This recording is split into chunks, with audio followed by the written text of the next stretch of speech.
Hay momentos en los que lo único que buscas no es éxito, ni resultados, sino simplemente paz.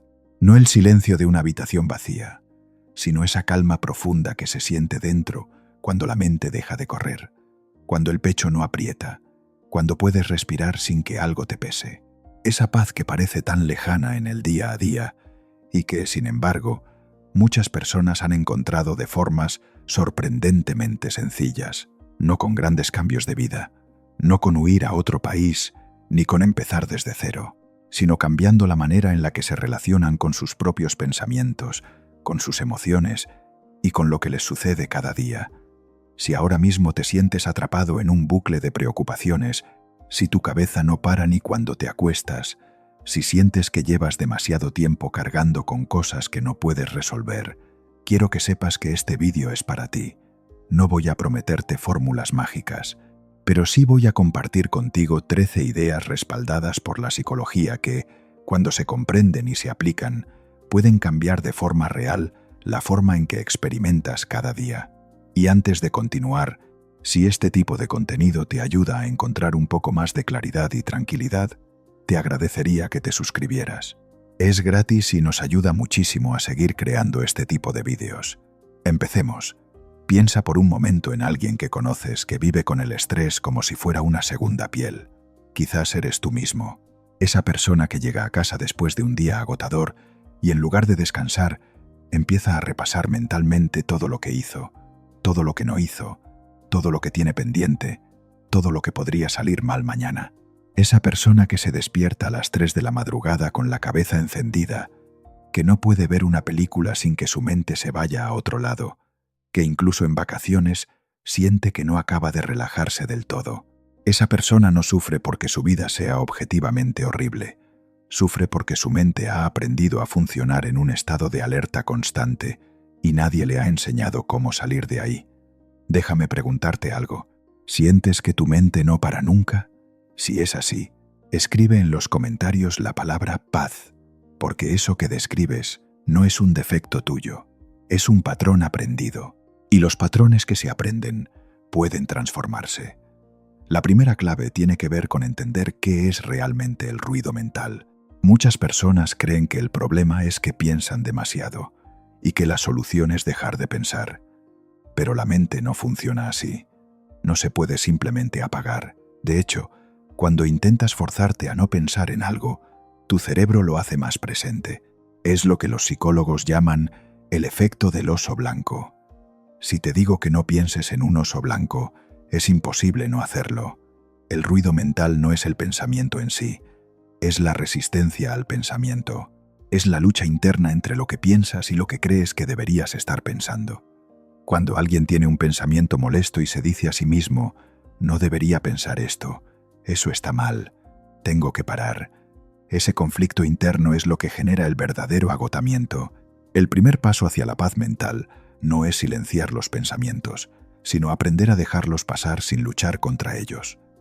Como nubes en el cielo, están ahí, se mueven, y no tienes que atraparlas ni empujarlas. Y esto cambia más de lo que parece.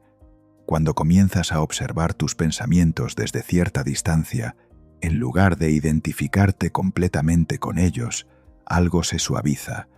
Ya no eres el pensamiento, eres quien lo observa. Esa distinción, aunque suene sutil, es una de las más liberadoras que puede experimentar una persona. La segunda clave está relacionada con algo que probablemente hayas escuchado antes, pero que vale la pena explorar con más profundidad. La diferencia entre lo que puedes controlar y lo que no. Parece simple. Sin embargo, la mayoría de las personas vive una buena parte de su vida mental preocupándose por cosas que están fuera de su alcance. El tráfico, el comportamiento de otras personas, lo que piensan de ti, el futuro, la opinión de tu jefe, si tu hijo tomará buenas decisiones, si el proyecto saldrá bien. Ninguna de esas cosas está en tus manos de forma directa, y sin embargo, la mente se aferra a ellas como si pensar más en ellas fuera a cambiarlas. Los estoicos lo llamaban la dicotomía del control. Hay cosas que dependen de nosotros y cosas que no. Lo que sí depende de ti es cómo respondes, qué decides hacer, qué actitud llevas a cada situación. Cuando empiezas a redirigir tu energía mental hacia lo que sí puedes influir y aprendes a soltar genuinamente lo que no puedes, la ansiedad se reduce de forma notable, no porque los problemas desaparezcan, sino porque dejas de estar en guerra con la realidad. Pero hay algo aún más importante. Soltar el control no significa rendirse ni abandonar. Significa dejar de consumir energía emocional en aquello que, aunque pienses en ello 1000 veces, no va a cambiar porque tú lo pienses. La persona que aprende a distinguir esto no es más débil, es más libre, y desde esa libertad puede actuar de forma mucho más efectiva en lo que sí tiene en sus manos. La tercera clave es aprender a gestionar los pensamientos negativos sin suprimirlos y sin dejarse arrastrar por ellos. Esto es un punto intermedio delicado, pero fundamental. Cuando un pensamiento negativo aparece, tenemos básicamente dos reacciones habituales. O lo empujamos hacia adentro e intentamos ignorarlo, o nos fundimos con él y lo tomamos como una verdad absoluta. Ninguno de los dos caminos lleva a la paz. La psicología cognitiva ha demostrado que los pensamientos no son hechos. Un pensamiento como nadie me quiere, o todo va a salir mal, o soy un fracaso, no es una descripción objetiva de la realidad, es una interpretación, una narrativa, muchas veces construida en momentos de cansancio o de dolor. Pero cuando vivimos metidos en esa narrativa sin cuestionarla, actúa como si fuera verdad. La técnica que los psicólogos llaman defusión cognitiva consiste en crear un pequeño espacio entre tú y el pensamiento. En lugar de decir, soy un fracaso, puedes notar, estoy teniendo el pensamiento de que soy un fracaso. Ese pequeño cambio en la forma de formular el pensamiento lo convierte en algo que observas, en lugar de algo que eres. Y cuando lo observas, puedes preguntarte, ¿es esto realmente cierto? ¿Qué evidencia tengo? ¿Estoy viendo la situación completa o solo una parte? No se trata de convencerte de que todo va bien cuando no va bien. Se trata de ver con más claridad sin el filtro distorsionador del pensamiento automático. Y aquí es donde muchas personas se bloquean, porque reconocer que un pensamiento es solo un pensamiento y no una verdad inamovible requiere un cierto grado de honestidad consigo mismo que a veces duele. Estamos tan acostumbrados a nuestras narrativas internas que cuestionarlas puede sentirse como amenazante, pero es precisamente ahí donde comienza la libertad real. La cuarta clave tiene que ver con el cuerpo, porque la paz mental no es solo un proceso mental, es también un proceso físico. El estrés crónico tiene una expresión concreta en el cuerpo: músculos tensos, respiración superficial, mandíbula apretada, hombros encogidos. Y lo interesante es que la relación entre la mente y el cuerpo va en las dos direcciones. Así como el estrés mental tensiona el cuerpo, relajar el cuerpo envía señales de seguridad al sistema nervioso. Hay algo tan sencillo y tan poderoso como la respiración diafragmática. Inhalar profundamente por la nariz, dejar que el abdomen se expanda y exhalar lentamente por la boca durante más tiempo del que se inhala. Ese simple gesto activa el sistema nervioso parasimpático, el mismo que se encarga de la calma y la recuperación. No necesitas media hora de meditación para empezar a sentir sus efectos. A veces con 3 o 4 respiraciones conscientes, en medio de un momento de tensión, es suficiente para interrumpir el ciclo de estrés. Esto no es un consejo superficial, es fisiología. Y cuando lo practicas con regularidad, el cuerpo aprende a recuperar el equilibrio con más facilidad.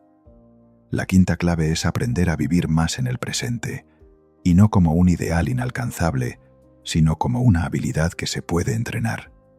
La mayoría del sufrimiento mental no ocurre en el presente, ocurre en el pasado que lamentamos o en el futuro que tememos. Cuando estás comiendo, pero pensando en lo que tienes que hacer mañana. Cuando estás con tu familia, pero mentalmente estás resolviendo un problema del trabajo.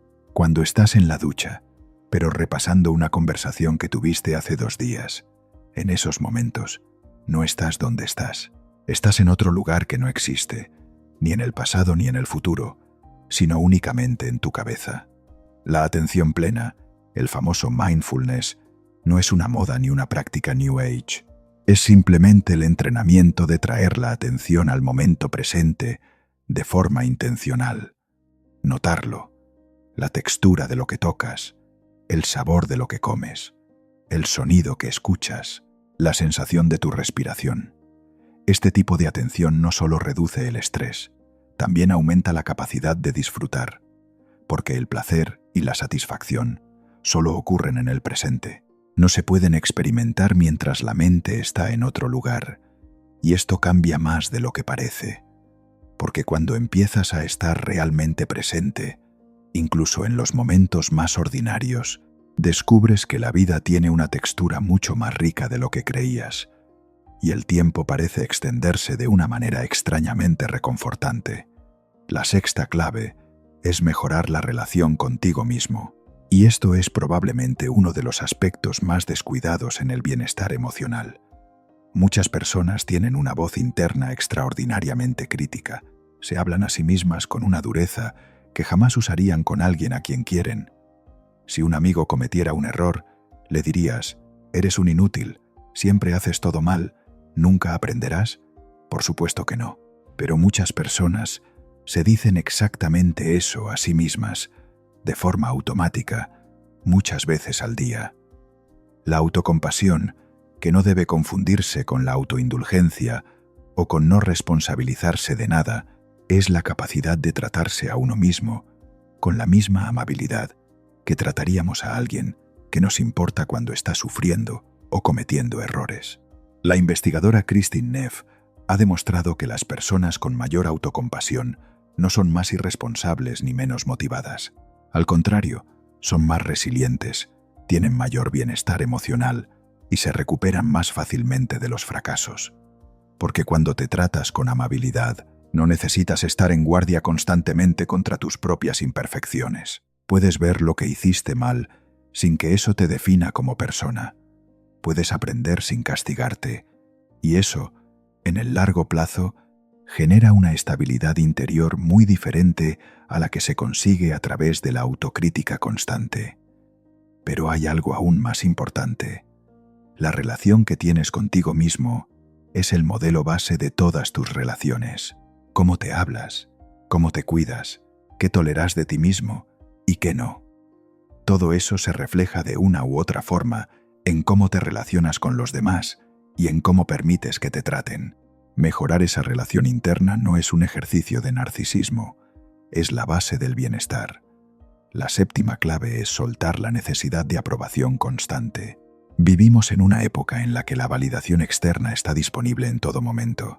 Un like, un comentario, la opinión de alguien sobre lo que hiciste o dejaste de hacer. Y la mente humana, que por razones evolutivas valora profundamente la pertenencia social, puede volverse adicta a esa validación de una manera que genera una inestabilidad emocional enorme. Cuando tu bienestar depende de lo que piensan los demás, pierdes el eje. Te conviertes en alguien que ajusta constantemente su comportamiento para obtener aprobación, que tiene miedo de decir no, que siente ansiedad ante el conflicto, que no puede tomar decisiones con confianza porque siempre está mirando hacia afuera para saber si está bien. Eso es agotador. La psicología distingue entre una autoestima contingente, que depende del rendimiento externo y de la opinión ajena, y una autoestima incondicional que viene de una relación estable y compasiva contigo mismo.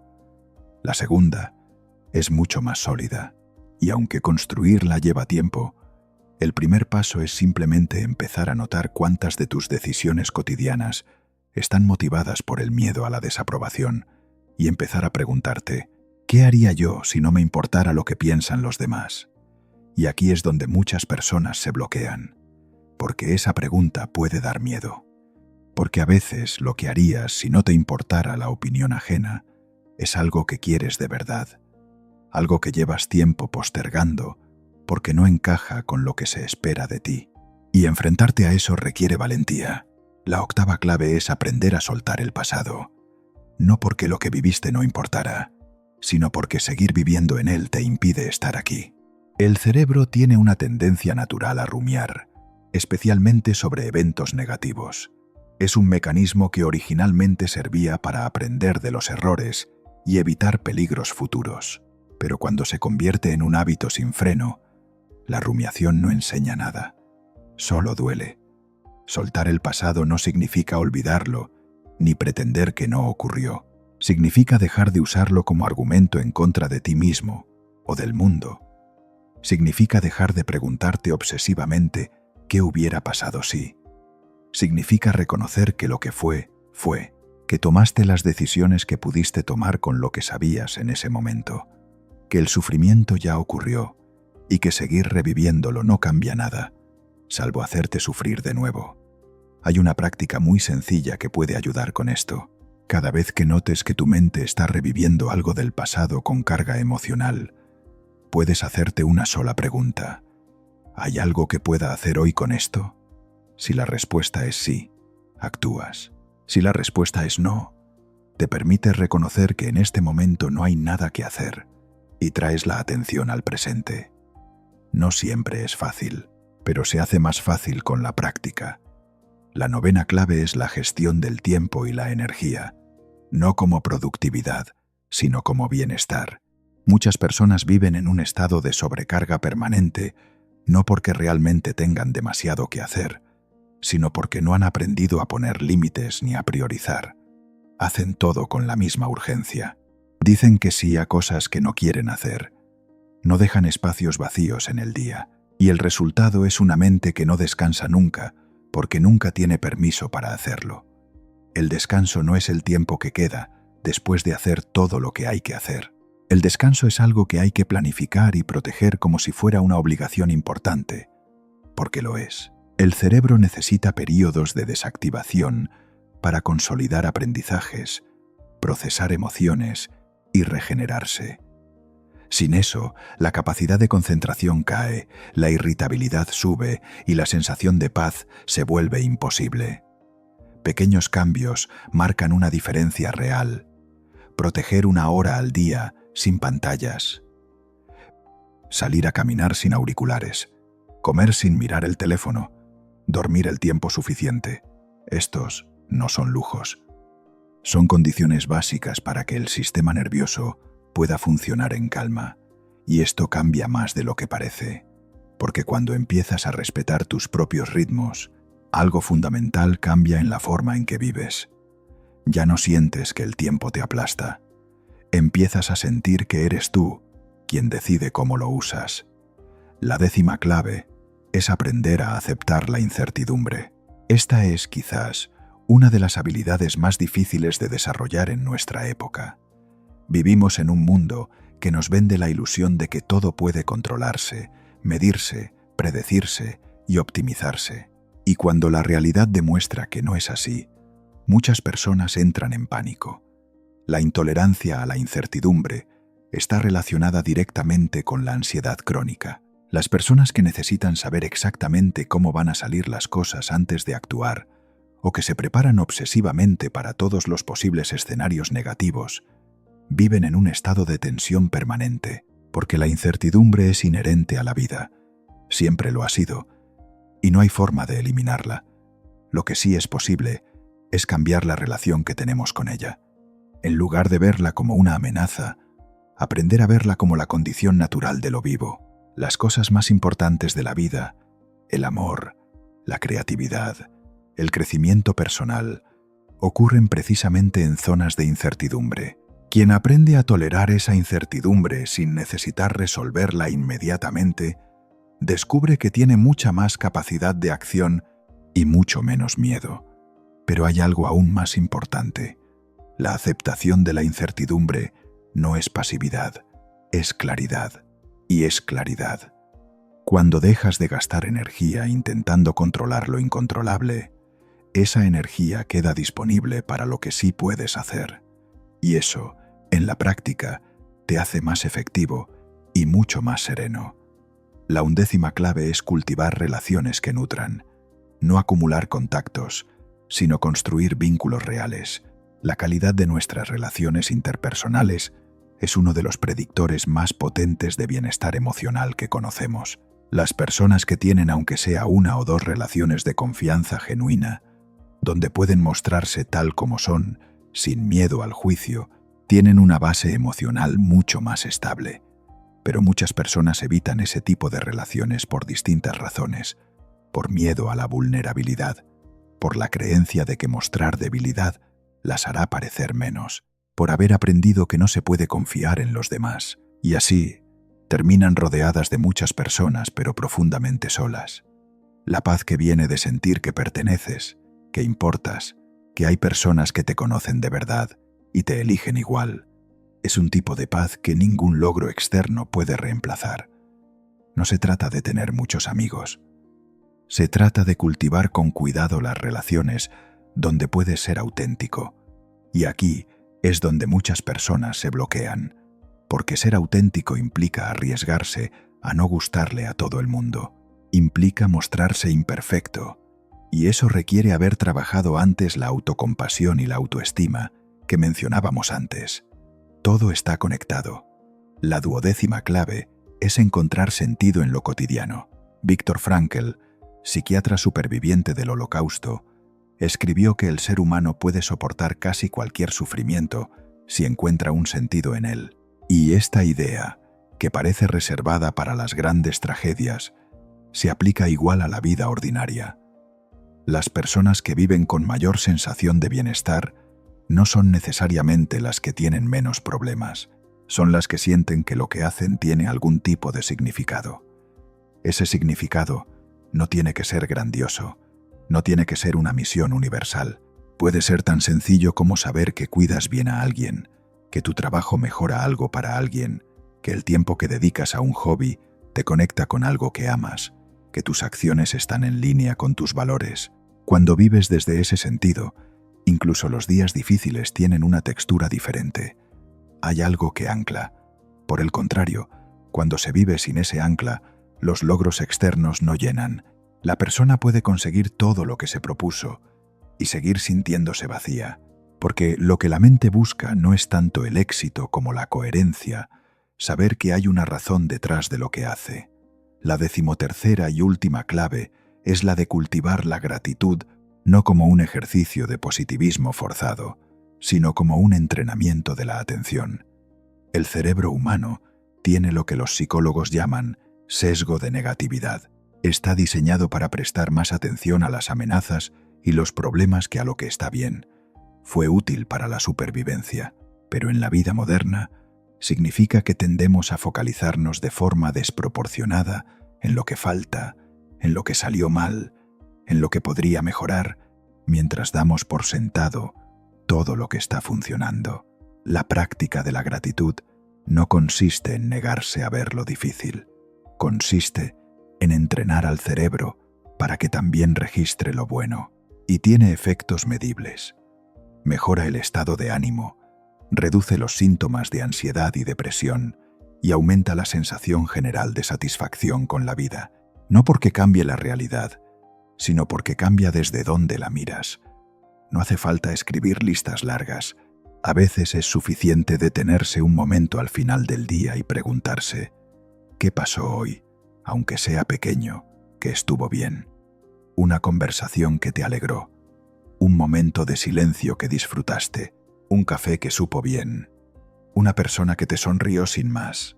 La mente acostumbrada a buscar gratitud empieza a encontrarla en lugares que antes no miraba, y esto cambia más de lo que parece, porque cuando entrenas la atención para notar lo bueno, sin negar lo difícil, tu experiencia subjetiva de la vida se transforma de forma genuina, no porque el mundo sea diferente, sino porque tú lo miras de otra manera. Estas 13 claves no son una lista de tareas que tienes que completar de una vez, son más bien una brújula, un conjunto de orientaciones que puedes ir incorporando poco a poco, en el orden que tenga más sentido para ti, a tu propio ritmo. Quizás hay alguna que ya practicas y no lo sabías. Quizás hay una que te resuena especialmente y sabes que es justo lo que necesitas explorar ahora mismo. Presta atención a eso. La mente que te ha dicho esto es lo que necesitas trabajar, suele tener razón. La paz no es un destino al que se llega, y desde el cual ya no se regresa.